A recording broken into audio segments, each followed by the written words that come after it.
Hello everybody, my name is Edgar Spural. I'm a Mexican filmmaker and actor based in Paris.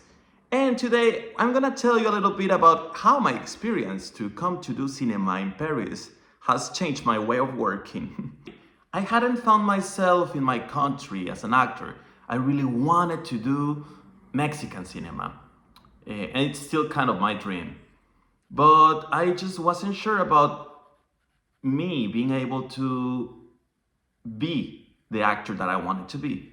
What does that even mean? That means that I got fed up of getting requests of casting, and all of the castings that I had to do were about somebody who would do the work for a brown-skinned person like me, which means to be the gardener, to be a waiter, which means to be a cook, but not like a proper cook, but just somebody who would fix a taco or something like that.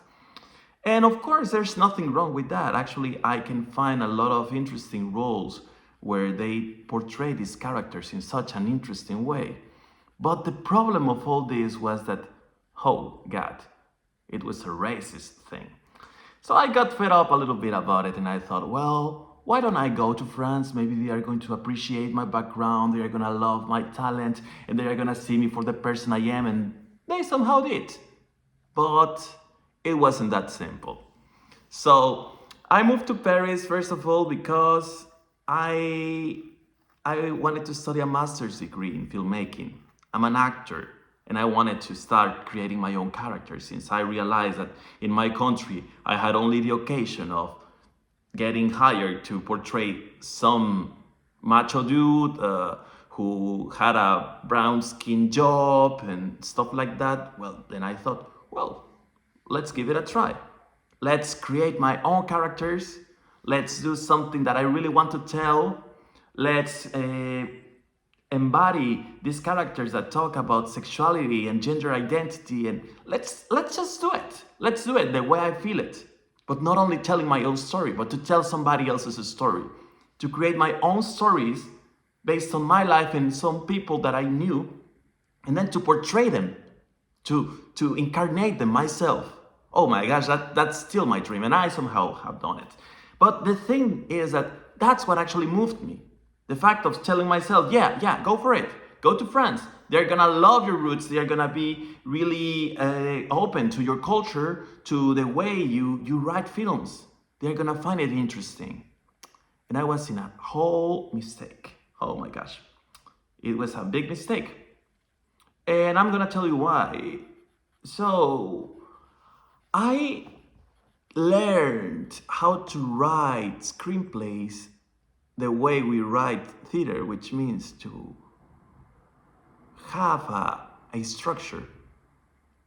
I love structures, and I love doing interviews, and I love meeting people and getting to know their personal stories.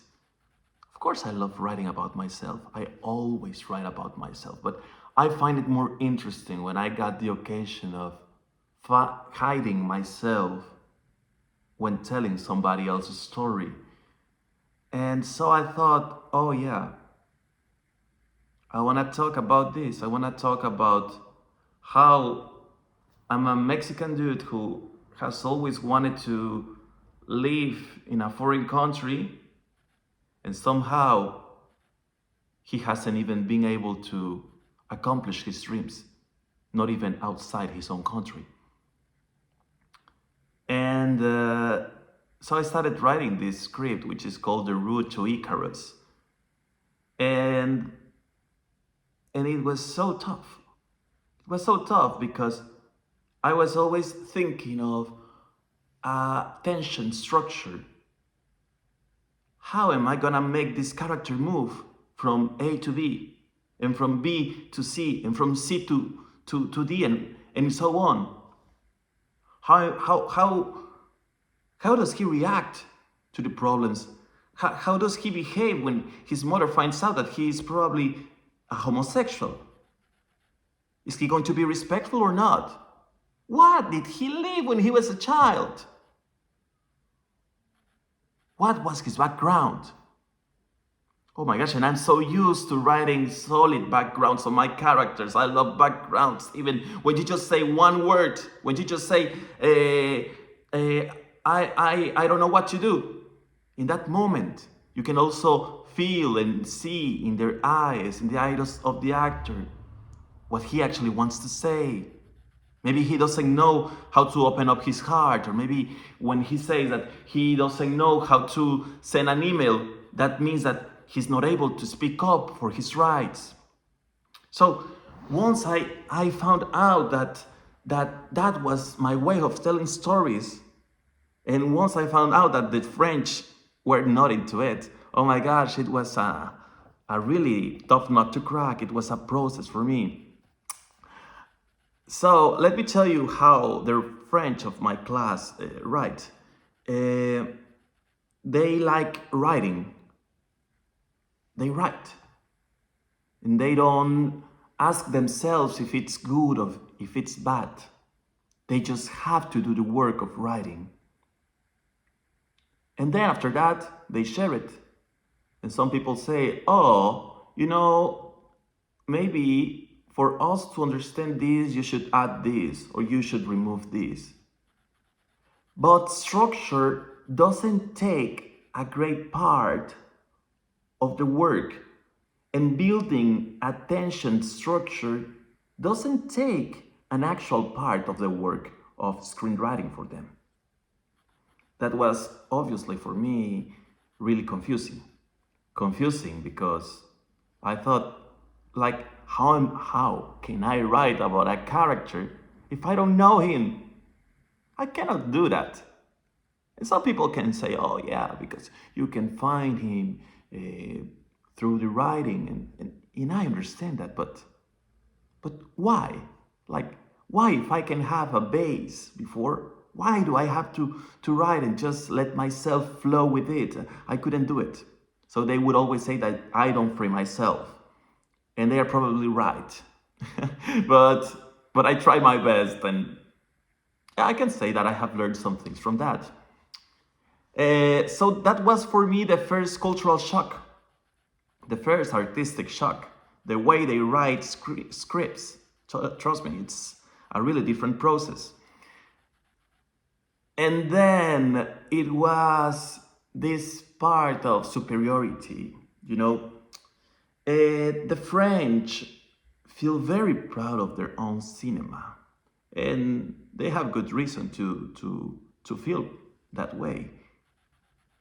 They got really good movies, and just when I think of Agnes Varda, I think of one of the greatest filmmakers of all times. But I gotta say too that they are not as cultivated when it comes to knowing Latin American cinema. And I remember that when we used to give us feedback, sometimes we would give some of each other some suggestions on what film to see, so that they feel inspired by it or whatever.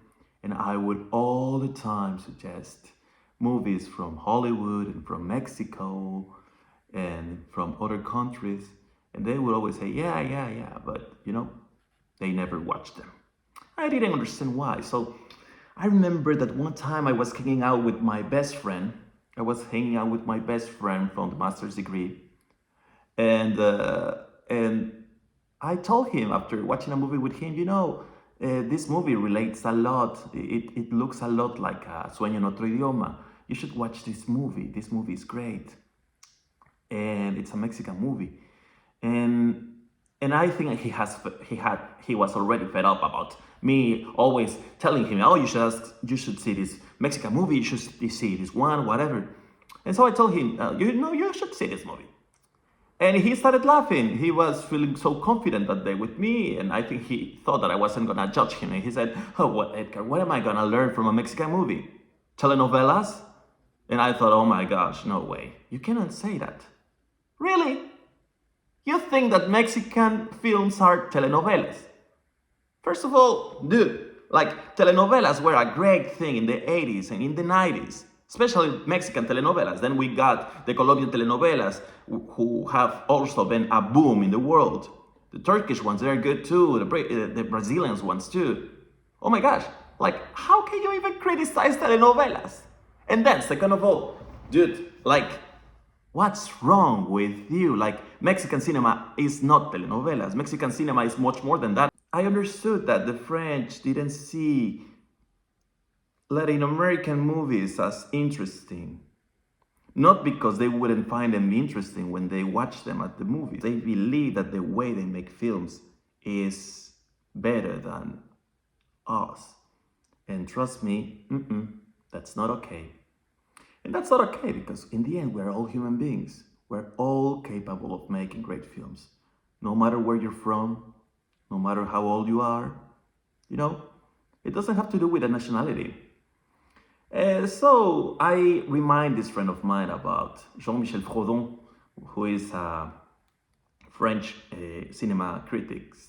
And he had said to us in a master class he gave, in a lecture that he gave at our university, about how ashamed he felt about the fact that most of his colleagues as cinema critics would always mention the top 10 of films that people must watch, and they would always mention movies from white countries like America, well, the United States of America, like France, like Italy, etc. They would never mention any films from Africa, Asia, or Latin America. Isn't it kind of sad? Isn't it kind of weird? Well, it is. So I remind my friend of that. I reminded my friend of that, and you know what he said? He said, "Oh, Edgar, you're right." I had to whitesplain him so that he would actually recognize that there's value in these movies from my own country. You know, after that, I started seeing things in a different way because I realized that he was not a mean person. He was far from being a bad person. He's actually a great friend. He's actually a great person. But at the same time, I knew that if I wanted to break into the system of the French cinema, I had to think as the French people do. And that means talking or speaking their language. Speaking with the French filmmakers they know. And I know them, and I knew them. But I was just talking from my own experience, and which they didn't find interesting or valuable. I also had to learn to explain my projects so that my characters look complex. Most of the time, and this is really funny now, but oh my gosh, it was a tough nut to crack for me during the first semester. Every single time that I would present my screenplays, they would tell me, "Edgar, we feel that your characters are just like drawn." And I was like, "Drawn? What do you mean?" "Yeah, that there's no complexity. I cannot see any layers." And I was like, okay. So I tried to explain it, but they would never understand anything from my explaining. They wouldn't trust my process. So I realized that I had to do what they do, which is writing the whole script without going through the treatment. And then from that, you create. That's how they free themselves from structures that already exist. I free myself from structures by creating characters. But they free themselves by not writing structures. And it's a really interesting process, which requires a lot of self-confidence. And I now understand why my screenwriting teacher would always say to me, "Edgar, why do you talk about other people?" And I was like, because it touches me to talk about this guy who was in the 50s and who was an astronomist and who got fired by the Army Map Service in 1958 just because he was a homosexual. And I find a lot of resemblance from my personal story to him, but his story is more interesting to me because who am I? I'm just like a regular guy from a remote town in Mexico. And you know, she would always say, "But Edgar, your story is already really interesting. I want to know how you had to be raised in the middle of the white elite in Mexico. And I was like, no, that's not interesting. That's just like playing the victim, and I don't want to be the victim. I want to talk about somebody who actually suffered and who vindicated his own rights to be the person who he is. Now I understand what she meant, but by the time I couldn't. So it did change the way of writing treatments for me. Because when I wrote the treatment, I knew where I wanted to get.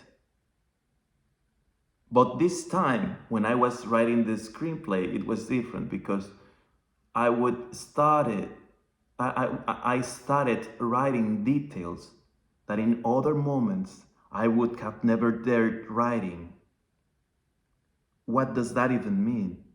That means that I was finally finding the confidence in me to say that my character was so fond of coffee that he needed somebody else's love to get rid of that drug. Of course, right now you must think that I'm crazy, and that's completely fine. But you know, French cinema is full of those details that apparently don't mean anything. And if they do mean anything, maybe they are not conscious about it. But that doesn't make it bad. It actually makes it interesting, I think. And that's how I started trusting those little details that we don't get to see all the time in American cinema. We are so used to being told that we have to make everything so interesting that we lose the ability of being spontaneous when writing.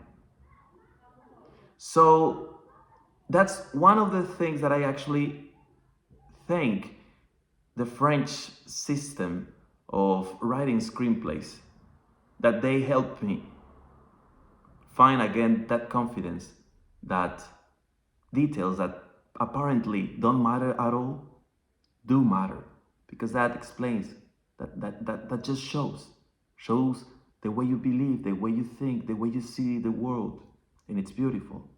It's interesting, as my teacher said. And well, another thing that I could say is that French filmmaking also taught me just to do the process, just to do it. You know, I came here because I wanted to create in a very artisanal way. I wanted to create and just create and see where it leads me. If it's good, it's good, and if it's not, it's not. And so for the first semester of my master's degree, I did a short documentary, which I call Le Rose Le Bleu, the pink, the blue, and where I talk about my personal experience breaking my shoulder, and how while recovering from that accident, I realized that if I had done exercise when I was younger, I could have prevented that accident. But I couldn't. Because every single sports place I used to attend when I was a child was a very homophobic place to be in.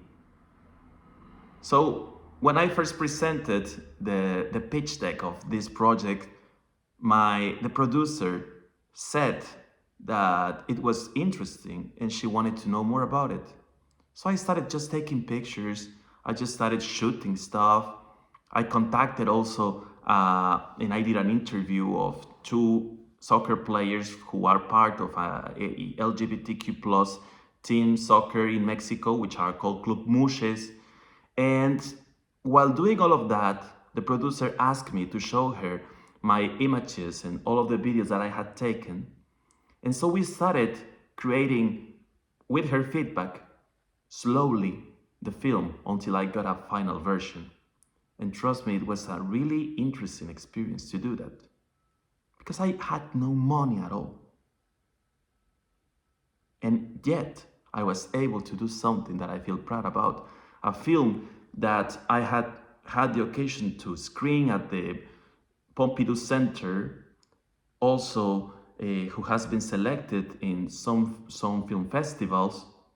And I did it all on my own with the feedback of professionals. So, of course, we need money to make films. Of course, that's completely true. But at the same time, we don't have to wait for somebody else to give us a grant or money or funding to do our stuff. We are able to do it. And we must vindicate the right to do it. And that's what the Nouvelle Vague has taught us. That we can make movies out of almost nothing. Because we're already something. We're already somebody. And this doesn't try to romanticize the French system of creating, because, oh my gosh, I got a lot of things to complain about. Trust me, sometimes I feel just, oh my gosh, fed up about the fact that I think that I will always be told that I shouldn't think of structures. Sorry, I was taught to feel that way. And I'm trying right now a new way of writing scripts. But in the end, I think that the French system, even though it is very logical and it is very free, at the same time, it has to open up to other ideas, to other ways of creation. I think they have taught us to get rid of certain structures, but sometimes I think that they have forgot to pay attention to the meaning of certain scenes. I know it's contradictory to what I have just said before, I know it. But to be honest, there are moments where films are just so slow. They could have a beautiful picture, and sometimes that's enough, but sometimes it isn't. But that's another topic. And it's a topic that has to do between the differences between production and direction in the States and production and direction in France. Because as you know, in France, the director has the right to choose which version of the film is going to be presented, screened. Whereas in the States, most of the time, the producer has the final word about how the film is going to be screened. What is the final version of it? So I think that one advantage that the French system has is that they try to get rid of these ideas about making the artist fit into a budget world filmmaking. They try to avoid making films from a production or capitalistic. They try to avoid, so by following these rules of trusting your instinct, not thinking of structures, they try to follow this school of creating films without thinking of budget, without making yourself shut up, without silencing yourself. And that's actually a really, really, really interesting way making. That's actually a. So what the French have done in these years is that they have taught us not to fit into the capitalistic model of making films. They have taught us that they are masters of that. But at the same time, there's this disadvantage. And the disadvantage is that sometimes they just don't think too much of what is the meaning of each scene. And that's a whole debate. And we could talk about it for hours and hours and hours. But well, if you want to know anything else, something more about this experience, if you can relate to these differences, if you are also a filmmaker living in France, if you agree or disagree, you can leave that in the comments. And if you got any other questions concerning this channel, concerning these topics about what it's like to live in France as a filmmaker, well, let me know. I would be so happy to help out. See you! Oh, and don't forget to subscribe and give it a like.